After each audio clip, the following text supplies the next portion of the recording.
Well, all right. In fact, on that note, what we are given to understand that the continuous rail, delay, train delay has led to a lot of problems and issues for the people and the passengers. But it is just not that. There have been many flights which have been affected severely. The timing of the flights due to the extreme fog conditions and not the aircrafts being equipped with the technology to travel and traverse through these extreme weather conditions has also led to people facing extreme issues. 140 delays have been reported in 15 minutes. Has been given to understand as the average waiting time. Apart from the train delays, the airports have also been crowded due to the extent of the long delays that passengers and flyers have to also face. Now, joining me also live on the broadcast is my colleague Anil Chaudhary.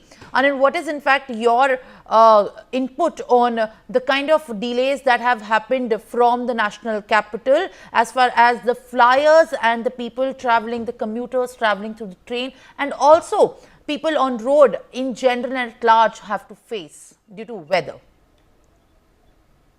जी देखिए, पूरे उत्तर प्रदेश की अगर बात करें तो 38 जिले ऐसे हैं जहां पर विजुअलिटी जो है तकरीबन 50 मीटर तक की रह गई है और तकरीबन 50 से ज्यादा ट्रेन जो है अपने समय से लेट चल रही है, चाहे वो लखनऊ और कानपुर और उन्नाव, ये वो इलाके हैं जहां पर जो है ट्रेन अब लगातार लेट हो रही है।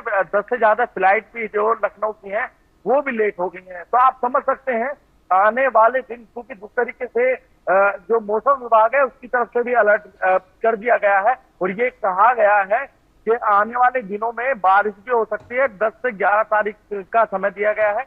इस बीच में बारिश का भी सामना लोगों को करना पड़ सकता है। फिलहाल हम गाजियाबाद में मौजूद हैं, जो उत्तर प्रदेश का ही हिस्सा है, और ऐसे में किस तरीके की सिचुएशन है वो हम आपको दिखाएंगे। हालांकि आज सुबह से ही धूप निकल गई है, थोड़ी सी राहत की सांस आज गाजियाबाद के लोग जो है लेते हुए नजर आ रहे हैं, पर जो हवाएं हैं उसमें सर्दपन कम नहीं है। लगातार सर्द हवाएं चल रही हैं, लोगों की जो सिकुड़न है वो लगातार बढ़ी हुई है। और वहीं प्रशासन की अगर बात करें, गाजियाबाद जिला प्रशासन की तरफ से भी कई जगह अलाव की व्यवस्था भी की गई है और जो लोग घर से बेघर हैं, जो सड़क पर ही अपना जीवन जो है व्यतीत करते हैं, चाहे वो रेलवे स्टेशन हो या बस स्टैंड हो, वहां पर भी जो है रैन बसेरे का इंतजाम भी किया गया है, जिससे कि लोग सहारा ले सकें उस सर्द हवाओं से। इस कड़ाके की ठंड में लोग अपने आप को बचा सके, क्योंकि उत्तर प्रदेश में लगातार मौत के आंकड़े भी बढ़ते जा रहे हैं, लोगों की डेथ हो रही है ठंड की वजह से। तो लोगों को अवेयर होना होगा, लोगों को सावधान होना होगा, क्योंकि आने वाले दिन और क्रिटिकल हो सकते हैं। लगातार जो सर्दी है अपना विकराल रूप दिखा सकती है, तो लोग अवेयर रहें।